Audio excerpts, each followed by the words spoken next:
Hello, this is Kashif याकूब। आज मैं आपसे बात करूंगा कि अगर आपको आपकी वर्क प्लेस पे बहुत अंडरमाइन फील करवाया जा रहा है, आप डिस्टर्ब्ड हैं, तो आपको क्या करना चाहिए। हाउ शुड यू रिएक्ट, आपको क्या रिस्पॉन्ड करना चाहिए। जी, ये बहुत डिस्टर्बिंग होता है, बहुत हर्टफुल होता है, लेकिन इसको हमने स्ट्रेटेजिकली देखना है कि हम किस तरह से इसको रिस्पॉन्ड कर सकते हैं। आज की कहानी है दो लड़कियों की, एक का नाम है सना और एक का नाम है किरण। सना बहुत अनसपोर्टेड फील करती है क्योंकि मीटिंग्स के दौरान किरण हमेशा उसको अंडरमाइन करने की कोशिश करती है बजाय इसके कि वो उसको सपोर्ट दे। किरण हमेशा फाइंड आउट करती रहती है, कोई ना कोई क्रिटिकल पॉइंट फाइंड आउट करती रहती है, कोई ना कोई एरर्स फाइंड आउट करती रहती है ताकि वो सना के आइडियाज को ग्राउंड कर सके, शूट डाउन कर सके। सना इस वजह से बहुत डिस्टर्ब रहती है, उसका कॉन्फिडेंस लूज हो जाता है और वो अपनी वर्थ को भी कम जानना शुरू कर देती। अब क्वेश्चन ये है कि इसको कैसे मैनेज किया जाए, कैसे इसको ओवरकम किया जाए। डिटेल्स में जाने से पहले आप चैनल को जरूर सब्सक्राइब कर लें ताकि आपको तमाम इंसाइटफुल वीडियोस के कंटेंट मिल सकें जो सिर्फ आपके लिए बनाई जाती हैं। जी, तो बात करते हैं उन स्ट्रेटजीज पे। 6 स्ट्रेटजीज हैं जिनको फॉलो करके आप बेहतर फील कर सकते हैं और इस किस्म की सिचुएशन को रिस्पॉन्ड कर सकते हैं। सबसे पहले तो number 1, look at your own behaviour. जी, अपने बिहेवियर के बारे में गौर करें। Number 2, make an effort to recognise the wins. Yes, and number 3, model how to reframe feedback. And number 4, check in with the manager. And number 5, seek internal validation. And number 6, ask your coworker for help. हम इन 6 strategies पे बारी बारी बात। पहले look at your own behaviour. Sana अपनी situation को analyse करती है, उसे रियलाइज होता है कि उसे अपने आप को देखना चाहिए कि कहाँ पे डिफरेंस आ रहा है, ऐसा क्यों हुआ, क्यों किरण चेंज हुई।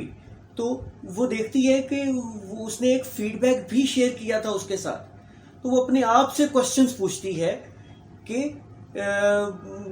व्हाट शुड आई डू, कि मेरी क्या सिचुएशन है, कि am I too judgemental, too quick judgemental about the people and celebrate their successes. इसकी वजह क्या है, राइट? और वो किस तरह से अपनी टोन को बेहतर कर सकती है, सॉफ्ट कर सकती है ड्यूरिंग द मीटिंग्स। और तीसरा क्वेश्चन कि वो किस तरह से अपनी इस सिचुएशन को किरण के साथ इस कॉन्फ्लिक्ट को डिफ्यूज कर सकती है और मिनिमाइज कर सकती है, राइट?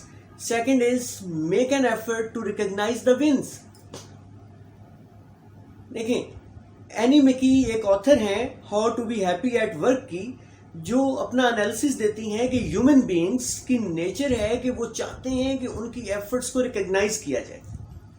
वो चाहते हैं कि वो जो काम करें उसके बाद उसकी रिकॉग्निशन हो, उसकी अप्रिसिएशन हो। और जब अप्रिसिएशन नहीं होती तो वो सेल्फ डाउट में चले जाते हैं, वो एग्रेशन में चले जाते हैं, वो डिस्टर्ब हो जाते हैं और वो अपना कॉन्फिडेंस लूज कर जाते हैं। तो मिकी की ही एक सजेशन के मुताबिक, एक स्ट्रेटेजी के मुताबिक, कि अगर आप चाहते हैं कि आप अप्रिशिएट किए जाएं तो उसके लिए ज़रूरी है कि आप दूसरों के काम को अप्रिशिएट करें, दूसरों को नोटिस करें, दूसरों के काम में देखें क्या इम्प्रूवमेंट है, उनको रिकॉग्नाइज करें। जब आप ये करते हैं तो आपका काम ऑटोमेटिकली रिकॉग्नाइज होना शुरू हो जाता है, क्योंकि आप एक चेंज एजेंट बन चुके हैं। आप लोगों की काम को रिकॉग्नाइज करते हैं तो ऑटोमेटिकली आपका भी रिकॉग्नाइज होना शुरू हो जाता है। सना ने भी कुछ इसी स्ट्रेटेजी को फॉलो किया और सना ने अपने बॉस से डिस्कस किया, अपने मैनेजर से डिस्कस किया कि वो चाहती है कि तमाम लोगों की एफर्ट्स को रिकॉग्नाइज किया जाए।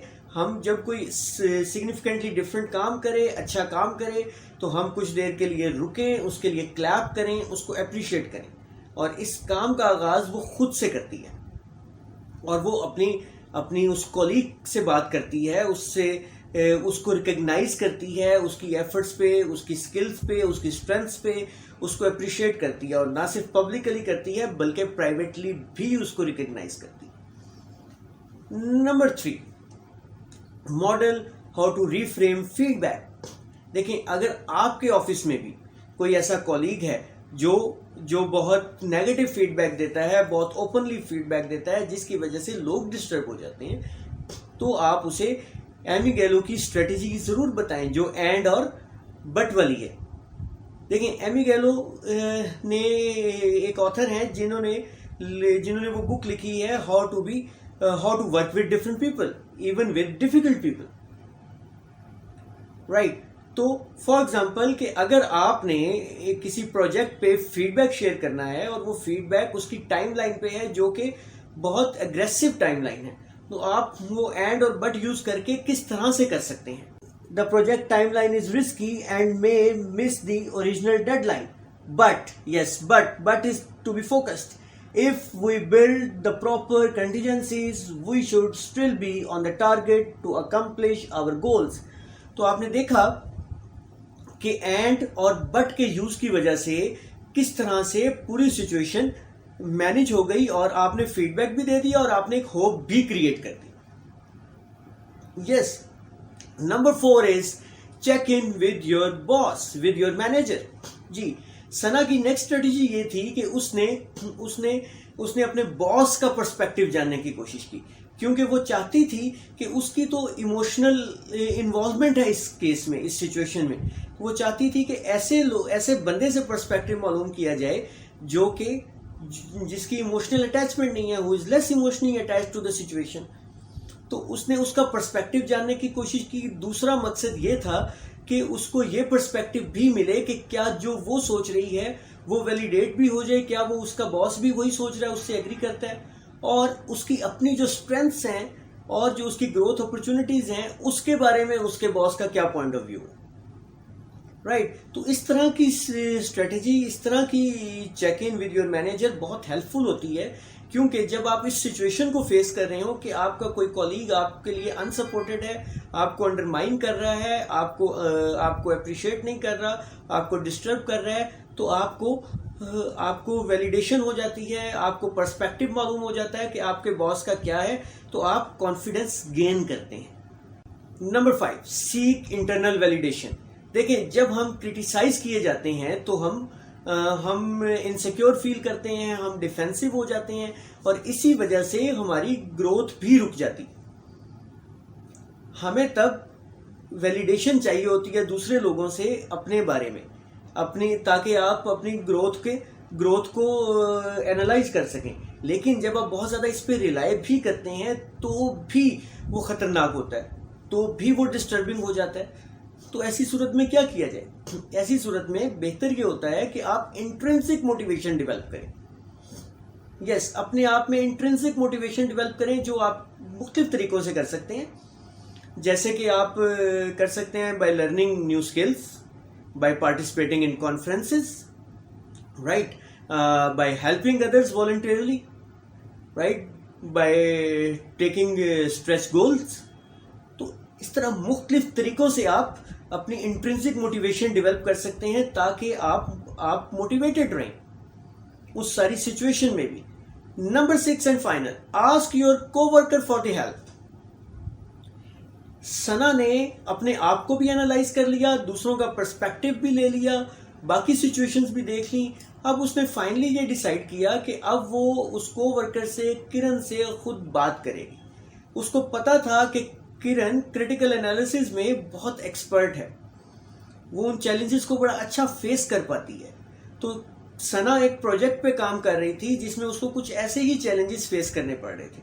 वो उसके पास जाती है और उसको कहती है, किरण, I want your help. I will be happy to take your help because you are expert in it. And can you help me? What should we do here? वो उसकी स्ट्रेंथ्स को हिट करती है, वो उसकी स्ट्रेंथ्स को recognise करती है, और उस स्ट्रेंथ्स को रिकग्नाइज करते हुए वो भी टर्न होती है और वो उसको प्रॉपर हेल्प करती है, जितनी बेस्ट वो हेल्प कर सकती है। और यही टर्निंग पॉइंट साबित होता है, और उसके बाद सना और किरण का रिलेशनशिप बहुत बेहतर हो जाता है, और अब सना कभी भी अनसपोर्टेड फील नहीं करती, अंडरमाइन फील नहीं करती, क्योंकि वो एक दूसरे की सपोर्ट करने लग जाती है। तो इस तरह से सना की स्ट्रेटेजी काम कर जाती है और वो अब उसको सपोर्ट कर रही होती है। तो आप भी अगर अंडरमाइन फील कर रहे हैं, आप भी अगर डिस्टर्ब फील कर रहे हैं, अनअप्रिशिएटेड फील कर रहे हैं, अनसपोर्टेड फील कर रहे हैं, तो डोंट वरी अबाउट इट। उसमें स्ट्रेस ना लें, उसमें परेशान ना हो, बल्कि उस पर आप स्ट्रेटेजी बनाएं कि आप क्या कर सकते हैं। इन 6 पॉइंट्स को फॉलो करें, कुछ और सोचें कि आप क्या कर सकते हैं उस रिलेशनशिप को बेहतर करने के लिए, और अपने वर्क एनवायरनमेंट को सपोर्टिव, हेल्पफुल और एक वर्केबल एनवायरनमेंट बनाएं। जी, आज की डिस्कशन मैंने ली थी हार्वर्ड बिजनेस रिव्यू के एक आर्टिकल से, जिसका टाइटल था when a co-worker undermine you in a meeting. इस आर्टिकल की ऑथर थी सुसन पेपरकॉर्न और ये पब्लिश हुआ था 25 अगस्त 2023 को। Hope this discussion was helpful for you. आप भी अगर ऐसा फील करें तो ज़रूर ये टेक्निक्स को यूज़ करें। Hope this will be helpful for you. Be connected with the channel. आप चैनल को ज़रूर सब्सक्राइब कर लें ताकि आप कोई भी इंसाइटफुल वीडियोस मिस ना करें। Will come up with the new content. Thank you very much.